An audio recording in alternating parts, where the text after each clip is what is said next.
teema.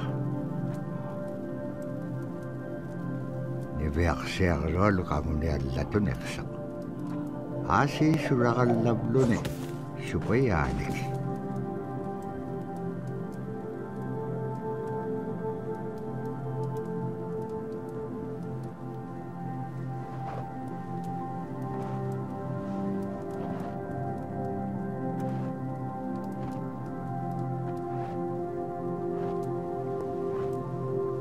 Inyuuniaqutik anuqqautigaiti anuqulingaallaaqsuq anuqulingaallaaqpaalluni kisaimma panernialeaqsivut niviaqsiaqalualuk kisaimma isummeqtoq tapuraasi kangitsaquaqsigaasumman anuqlisuguruqumagaan summan anuqulingaallaaqamagaan tapuraasi kangitsaquaqsigaasumman anuqlisuguruqumagaan.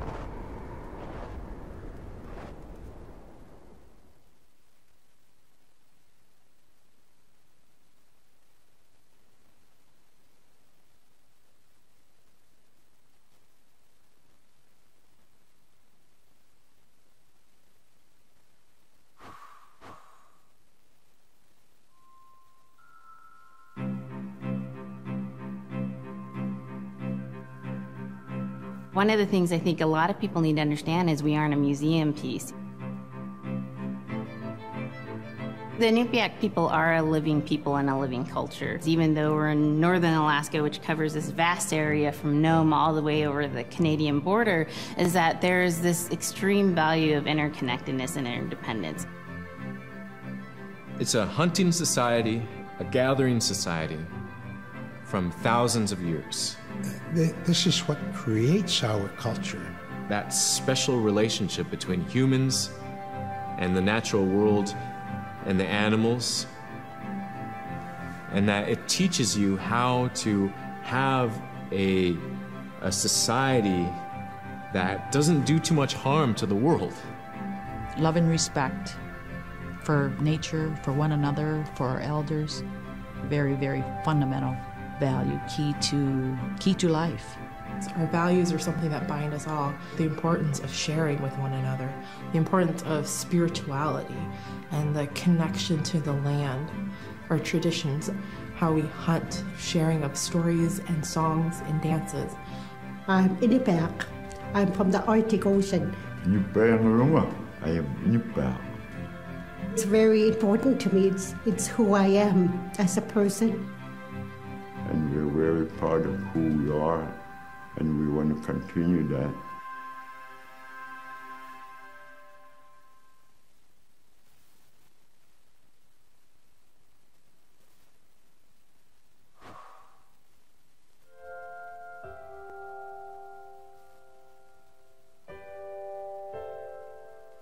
It'd be busy, busy, busy all through the day.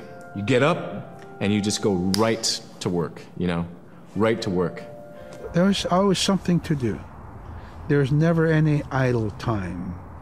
The only idle time we had was after we eat and before we go to bed.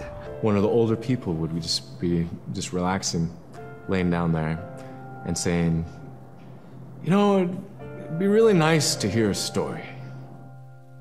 And then just organically, someone would just start telling a story. Storytelling for the Inupiaq people is very important because it not only created that sense of community, but is a way to pass on wisdom to the next generation. It was like TV, you know? It was just like, it was as good as anything, any movie you've ever seen. And the storyteller told it so clearly that it was just as powerful as any of the greatest movie blockbusters you've ever seen. There was a reason behind the stories that we were told because they held traditional knowledge. They held things that we might need to know in life, whether it was about how to find food or how to survive, or it was about well-being and the importance of connecting with people and being a good member of the community. We all do stories. We all live in stories. We all tell stories to our friends. And they need to be told. They need to be heard.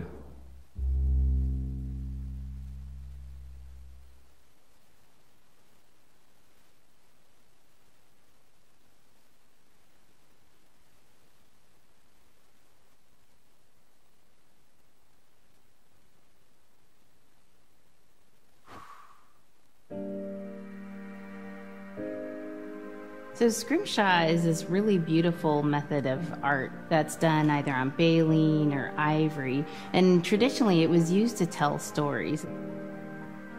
Each etching is telling a story of some event. Caribou hunting was taking place, this is what was going on.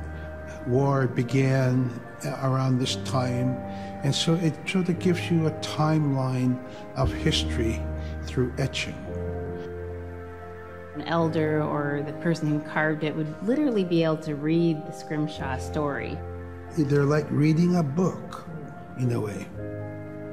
A lot of the storytelling traditions would be things that after the storytelling was done, we'd just rely on the next person telling it.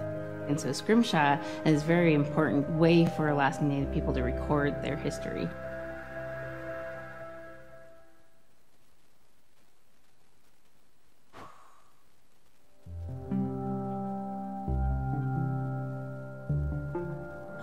When I was growing up, my grandpa had a pet white fox. If you're a good friend with a fox, when there's danger abound, they try to keep you from getting into trouble. They pull tricks here and there, and foxes are like spoiled little kids in a way. When you let her out, she'd go prancing out in the snow, jumping in the air. I know she was happy then. Come running at me and jump on my chest, knock me backwards, lick my face, and I try not to let her. So that was my memory of my grandpa's pet fox.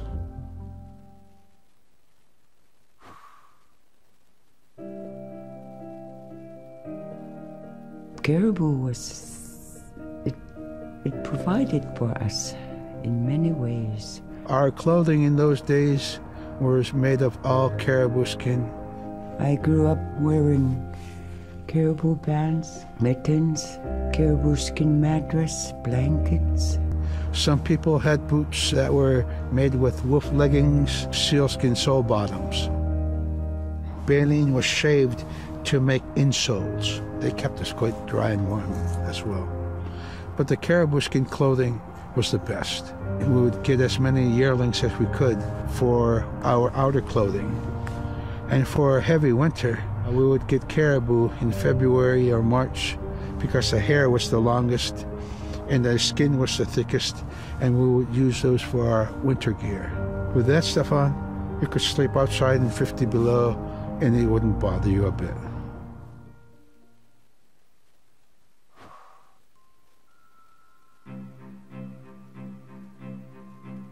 Silla is the weather. It also means the atmosphere.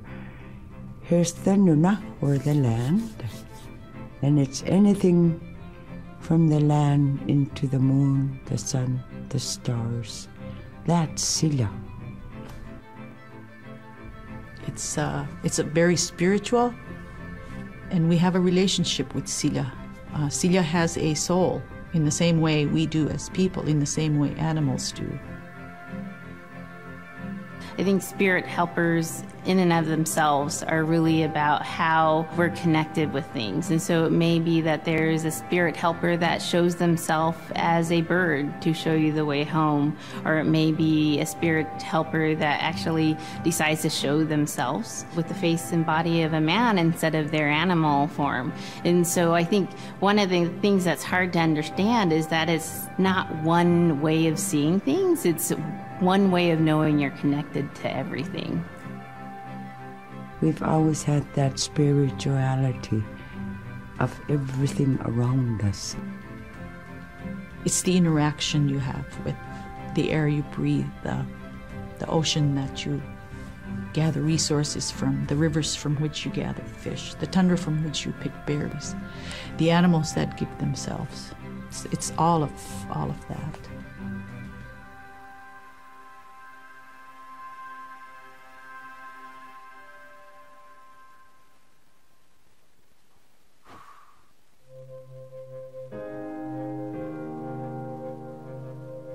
In the winter, when we were traveling, we didn't build sod houses, we built snow houses. In Canada, they call them igloo, but here in Alaska, we call them apuya. We'd do a day of travel, and then we'd make a apuya.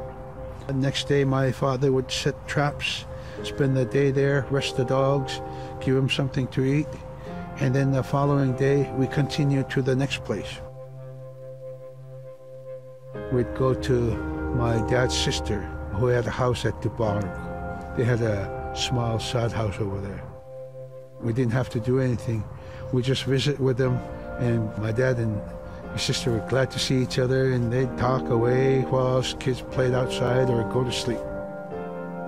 By the time we get back to our home, my father would leave us with our aunt or with my grandmother, and then he'd start on his trips and go check his trap line.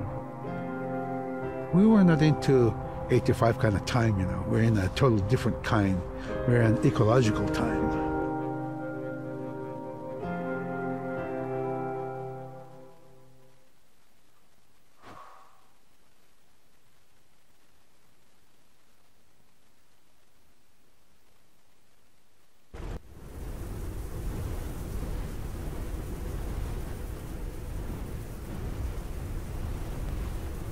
Ano hulak pa ito sunira ka na chokon ni. Tabra ni beyak siya karewalok ayung itchok. Payagni ulik siya.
Tokotawayak tok tisimreome. Araan na pangapiak tok.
niveaksiagarualuk kangersingalok supayaat ikayorteqaranapilugut allaavluni taamna teriganniaq sivuneqsipkangaga niveaksiagarualuk qanutun peqpaganaqtilaangat tamatkua ikayoktauluat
niveaksiagarualugulu teriganniaqalu ikayuuti piaqtuk siqaqaniortimigani araa kangersinaaitsoqunni qanoq pisilaangak aglaan tavra atautsikun aingaluk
In the winter, when we were traveling, we didn't build sod houses, we built snow houses.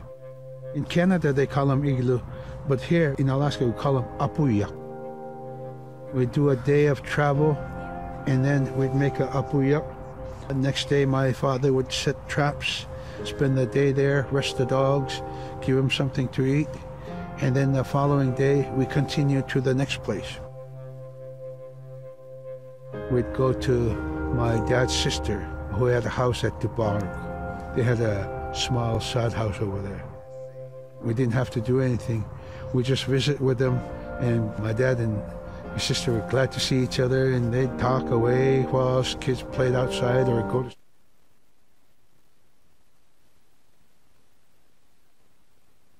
aunt or with my grandmother.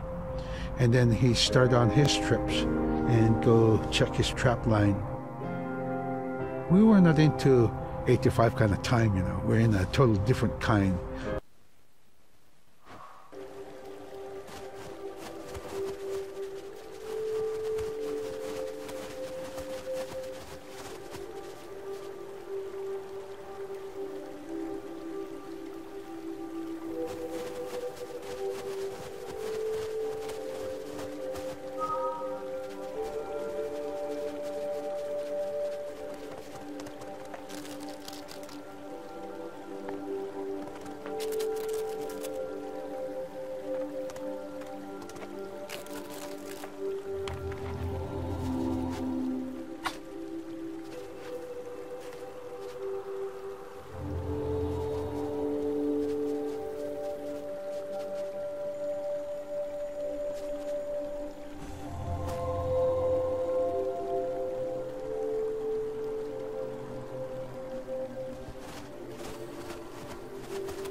Iveaksiarolu tikitka aimarvini.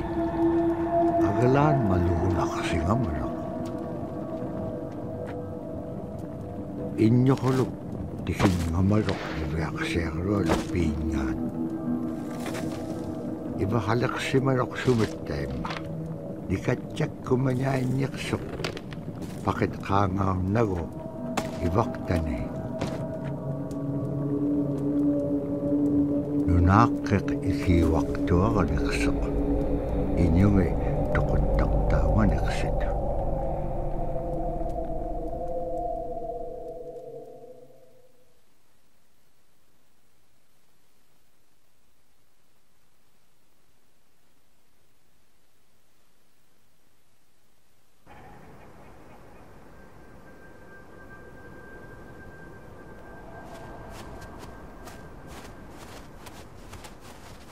Niveaksiarolu upperingit ka tautuktani. Tautukunak tuak sunapayak sekuminganeksok. Niveaksiarolu iyuniakatingi pisaulaganeksit. Kanakwemnya. Ano kulak palkenyam dahil nakumenyait ka.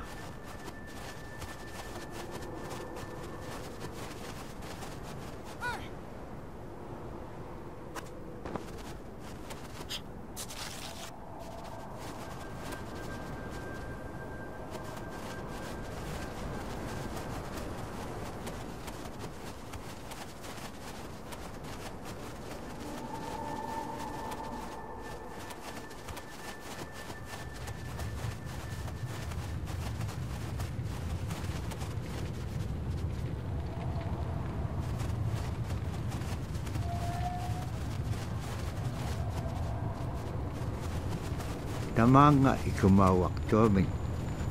Kaharakpam inyo niptakto. Sumalagula kami. Nibeaksiarulong itiningani.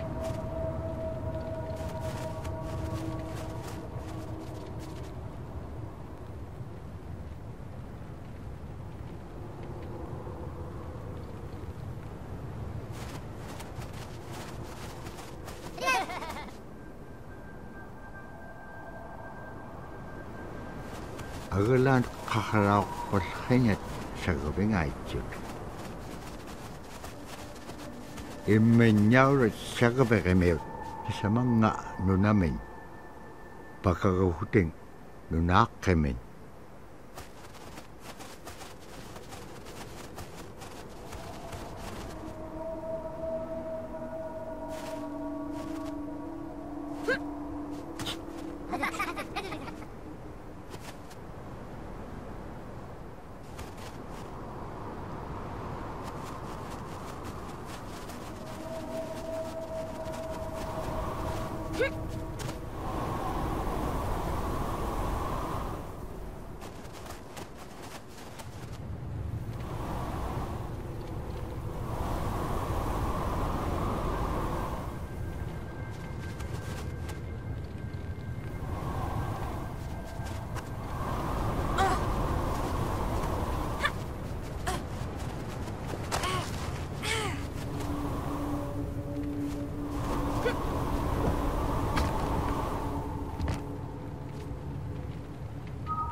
When I was growing up, my grandpa had a pet white fox.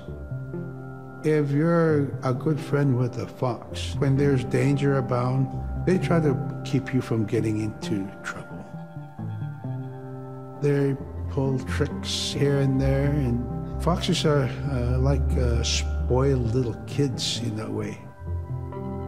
When you let her out, she'd go prancing out in the snow, jump